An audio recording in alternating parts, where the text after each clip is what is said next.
Hello everyone and welcome to my channel. I hope everyone is having a wonderful day. Before we begin, please hit the subscribe button and give this video a thumbs up. Hope is astounded by the deacon's announcement and perplexing request, and Brooke attempts to pet Poppy following the disclosure of Luna's pregnancy test.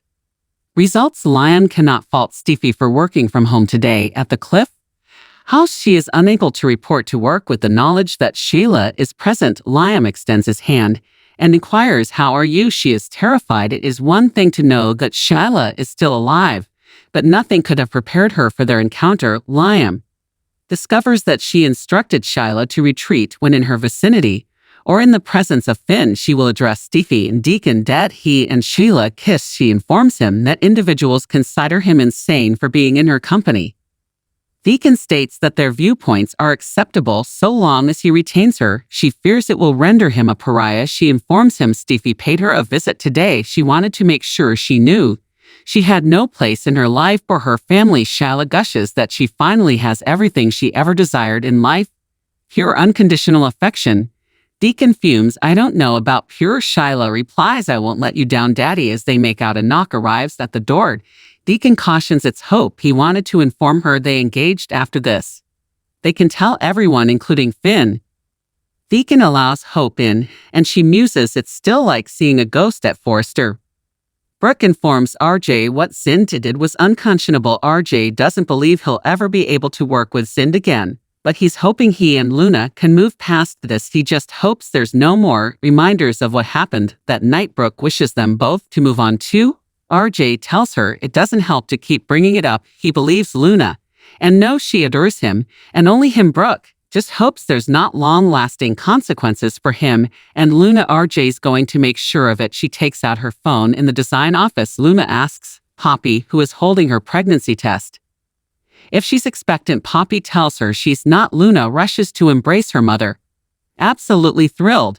She wasn't ready for that. Just then she receives a text from RJ inviting her to his house. Poppy urges her to go and put that night behind her forever. They embrace in the main office. Brooke ends a call with Katie and hollers at Poppy to come into the office and secure the door. Poppy assumes she wants to speak about their kids. Brooke doesn't believe their kids are the problem. They're sophisticated, unlike Poppy and her mints. How can you be so reckless? Her lack of judgment is raking devastation in their lives. At the beach home, RJ surprises Luna with flowers. She's astonished. He wants her fault. "This is on Zen and your mom, not you." He doesn't want her blaming herself. A lot can change in one night, but it can't change everything. We're stronger than that. They embrace. Luna tells him she feels so fortunate right now. "I thought I ruined everything and that it would never be like this again." RJ just wishes to forget about that night. Luna feels like they finally can. She does know he told his parents about it. "She actually came to me. She was concerned and maternal." Luna has to ask, is he sure she won't speak to his father or grandfather about it? RJ says she promised. He wishes to move on from this. Their families know, and that's it. "We're going to move on from this together, Edie." At the Cliff House, Liam and Steffi go over Finn having conflicting emotions. Liam snarks, "Feelings for the woman who shot you. His loyalty should be to her." Steffi says it is, and Finn knows precisely where she stands when it comes to Sheila. Liam complains that Finn is doing it again, trying to persuade her to accept Sheila. Steffi says that will never happen. She gave him an ultimatum, and he chose her. Liam hopes he stays faithful to it. At Deacon's, he questions his daughter. "You aren't going to faint, are you?" Hope assures him she's not. It's taken a bit, but she started to comprehend this is real. Sheila decides to run errands and let them converse. She tells Hope it was lovely to see her again, pecks Deacon on the face, and exits.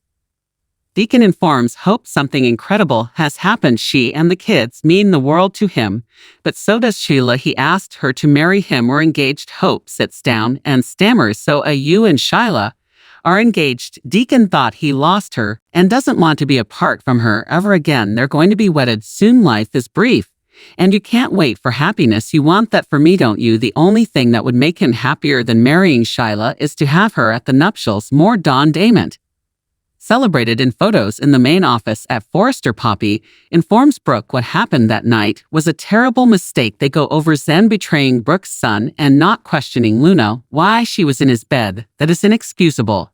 According to Brooke, he knew how in love they were, and now Poppy's unfortunate daughter is walking around guilt-stricken. And it wasn't even her fault, work fumes. How could you do this? How could you be so careless? Everything would be fine if it weren't for you and your wretched mint. You drugged your own daughter, Eddie. Brooke continues ranting until Poppy says she already feels terrible enough and doesn't need her piling on for the record. I don't take them anymore. Brooke is pleased, but that doesn't fix the damage she's done in the beach home. Luna. Tara, RJ tells her when he peers at her all he sees is love. She's so in love with him and is committed to him, and only him. They kiss and embrace more. Finn's poised to learn a hard lesson at the Cliff House. Stevie appreciates Liam, always looking out for her and the kids. But he doesn't have to worry about Finn.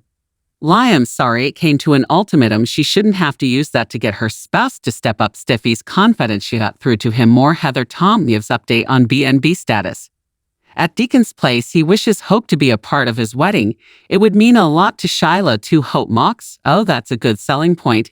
Deacon says she wants Finn. They're too soon. She'll be Mrs. Deacon. Sharp. Hope thinks finding her alive should be enough. Deacon is praying for more miracles. He's hopeful she and Finn won't just attend to be in the wedding. Hope could be the lady of honor and Finn could be his best man. Hope goes, he can't be sincere. Not only is he serious, but Deacon's hopeful she will convince Finn to participate. It would mean so much to them to have their offspring stand up for them at the altar. Edie at the Cliff House. Stevie informs Liam that Finn heard her loud and clear. Shiloh will never be part of High's existence. More. BNB found a whole new method to diss Thomas. Next on The Bold and the Beautiful, news breaks that Deacon and Sheila are engaged. Hope expresses her frustration that Stevie encouraged Thomas and Douglas to depart. Lond. Finn grapples with the weight of his situation with Stevie and Sheila.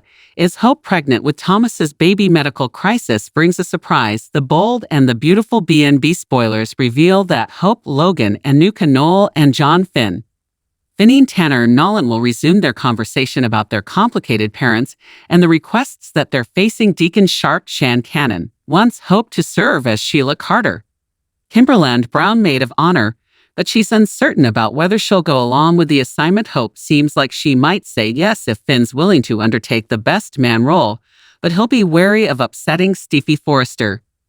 Tackling McInnes. There will be a lot of talk about Finn and Hope's conflicting emotions regarding these prospective wedding duties, so it'll be good for them to get a few things off their chests. However, we really want to focus on what'll come after this discussion ends up. B&B spoilers say Finn will come to Hope's rescue on some sort of medical crisis, so she might abruptly fall ill before she leaves his office. Hope fainted at the sight of Shyla recently, but the program made it seem like she was just that shocked. If Hope has another fainting spell under much calmer circumstances that could make Finn fret that something's wrong, could Hope truly be pregnant with Thomas Forrester's Matthew Atkinson baby? Even if fainting isn't the medical issue that's coming up, it could be morning nausea instead. Luna Novozoa. Lisa Yamada recently had a pregnancy crisis of her own, but she was relieved when the test proved she didn't have a bun in the oven. Hope might face the opposite situation now and find herself staring at some positive results shortly. Finn might even be the one to ask if it's possible that Hope is pregnant and offer to perform a test for her at the hospital. Whatever the case, Hope will indeed have some type of medical problem that Finn helps her face during the week of May 20th to 24th. So stick with us for more potential baby predictions. The Bold and the Beautiful spoilers say Hope could make an overwhelming discovery soon, so stay tuned for updates on any surprising news ahead.